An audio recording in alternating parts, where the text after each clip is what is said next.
หลังจากที่ยูเครนได้ยื่นคำร้องขอต่อฝ่ายบริหารของประธานาธิบดีโจไบเดนจัดหาหน่วยข่าวกรองเกี่ยวกับการระบุเป้าหมายในดินแดนรัสเซียที่ยูเครนสามารถโจมตีเข้าไปได้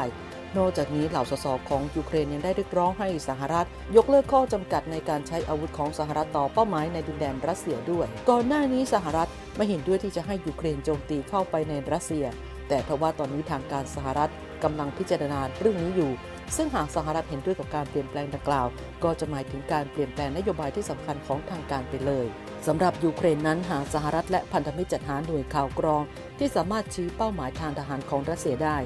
จะช่วยให้ยูเครนสามารถวางแผนเส้นทางที่จะให้โดรนและขีปนาวุธเข้าใกล้ได้ดียิ่งขึ้นเพราะการทำแผนที่ภูมิประเทศโดยละเอียดจะช่วยให้เหล่าโดรนสามารถบินต่ำและหลีกเลี่ยงการตรวจจับจากเรดาร์ได้อีกด้วย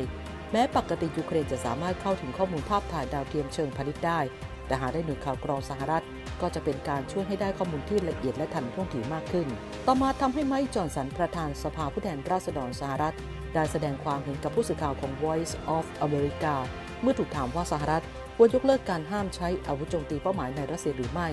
โดยจอห์นสันกล่าวว่าเราจำเป็นต้องปล่อยให้ยูเครนดำเนินการกับสงครามในแบบที่พวกเขาเห็นว่าเหมาะสมยูเครนจำเป็นต้องสามารถต่อสู้กลับได้ท่านี้ตนคิดว่าเราพยายามที่จะจัดการกับความพยายามของพวกเขาแบบยิบย่อยซึ่งนั่นไม่ใช่นโยบายที่ดีสำหรับสหรัฐเลยขณะเดียวกันไมเคิลเทอร์เนอร์ประธานคณะกรรมการข่าวกรองประจำสภาผู้แทนราษฎรสหรัฐก็ได้โพสต์ลง X ระบุว่ายูเครนไม่สามารถปกป้องตนเองได้เนื่องจากนโยบายปัจจุบันของฝ่ายบริหารประธานาธิบดีไบเดนซึ่งยูเครนก็ได้แสดงความกังวลอย่างยิ่งถึงสถานการณ์ที่เลวร้ายยิ่งกว่าที่เคยดังนั้นสหรัฐควรอนุญาตให้ยูเครนใช้อาวุธที่สามารถโจมตีเป้าหมายภายในรัสเซียได้ภายใต้เงื่อนไขบางอย่างรวมถึงควรฝึกนักบิน F-16 ของยูเครนเพิ่มเติมและสนับสนุนระบบป้องกันภัยทางอากาศของยูเครนด้วยทั้งนี้สำหรับคำคิดเห็นของจอห์นสันและเทอร์เนอร์มีขึ้นเนื่องจากก่อนหน้านี้1 วันสมาชิกสภาคองเกรส 13 คนได้ลงนามในจดหมายที่ส่งถึงนายพลลอยด์ ออสตินรัฐมนตรีกลาโหมสหรัฐภายหลังการประชุมระหว่างสมาชิกสภาผู้แทนราษฎรและกลุ่มสมาชิกรัฐสภายูเครนที่เดินทางเยือนสหรัฐเมื่อสัปดาห์ที่แล้วโดยในจดหมายระบุว่าพันธมิตรยูเครนของเรากำลังขออนุญาตใช้อาวุธบางอย่างที่สหรัฐจัดหาให้เพื่อปฏิบัติการกับเป้าหมายทางยุทธศาสตร์ภายในดินแดนรัสเซียและดินแดนที่รัสเซียควบคุม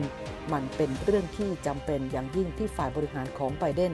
จะอนุญาตให้ผู้บัญชาการของยูเครนได้รับความสามารถในการปฏิบัติการเต็มรูปแบบเพื่อตอบสนองต่อการโจมตีของรัสเซียได้จดหมายระบุต่อว่ายูเครนยังได้ระบุถึงความต้องการ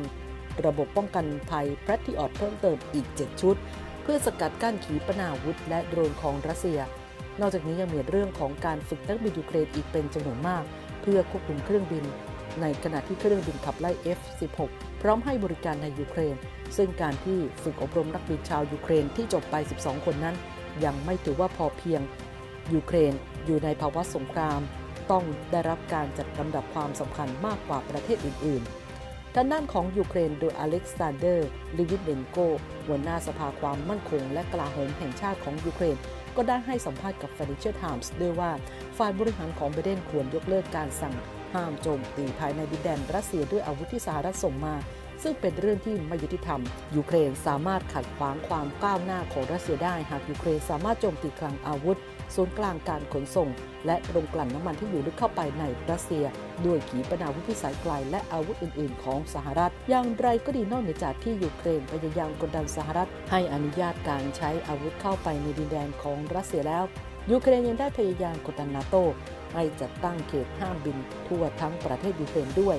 โดยทางรัฐบาลยูเครนได้นำเสนอรายงานความยาว10 หน้าที่ได้นำให้ผูกยูเครนเข้ากับนาโต้ด้วยกันด้วยการติดตั้งเกราะป้องกันทางอากาศในทางตะวันตกของยูเครนต่อเรื่องนี้นายกรัฐมนตรีโอลาฟ ชอลส์ของเยอรมนีได้กล่าวในระหว่างการหาเสียงให้พรรคของตัวเองยืนยันว่าแม้จะเป็นเรื่องสำคัญที่จะต้องสนับสนุนยูเครนต่อไปแต่ทั้งเยอรมนียุโรปหรือนาโต้ก็ไม่ควรจะกลายเป็นภาคีในสงครามและไม่ควรถูกขอให้ทำเช่นนั้นเนื่องจากการกระทำดังกล่าวอาจจะกระตุ้นให้เกิดปฏิกิริยาที่คาดเดาไม่ได้จากประธานาธิบดีปูตินขณะที่สตีเฟน เฮเบสเทรตโฆษกรัฐบาลกลางของเยอรมันก็ย้ำด้วยเช่นกันว่าความเคลื่อนไหวดังกล่าว จะข้ามเส้นไปสู่การมีส่วนร่วมในความขัดแย้งกับรัสเซียโดยตรงขณะที่กองกำลังทหารรัสเซียก็ได้เปิดปฏิบัติการซ้อมรบนิวเคลียร์ทางยุทธวิธีระยะแรกทางตอนใต้ของรัสเซียซึ่งมีชายแดนติดกับยูเครนทั้งนี้รัสเซียต้องการแสดงให้เห็นถึงความสามารถของรัสเซียในการตอบสนองต่อภัยคุกคามต่างๆภายนอกซึ่งมีทั้ง Iskander-M คิวซานขีปนาวุธร่อน KH-32 ที่สามารถบรรทุกหัวรบคล้ายกับที่ติดตั้งบนขีปนาวุธ Iskander ด้วยการซ้อมรบถือเป็นการตอบสนองท่ามกลางคำแถลงที่ยั่วยุและการข่มขู่ของเจ้าหน้าที่จากชาติตะวันตกบางคนทั้งนี้รัสเซียได้ประกาศการฝึกซ้อมมาตั้งแต่เมื่อต้นเดือนพฤษภาคมซึ่งถือเป็นการยกระดับครั้งใหม่อย่างที่ไม่เคยเกิดขึ้นมาก่อนสำหรับความขัดแย้งในยูเครนโดยที่ไม่มีการระบุพื้นที่ฝึกซ้อมอย่างชัดเจนและไม่มีการบอกว่าซ้อมรบจะใช้เวลานานเท่าใด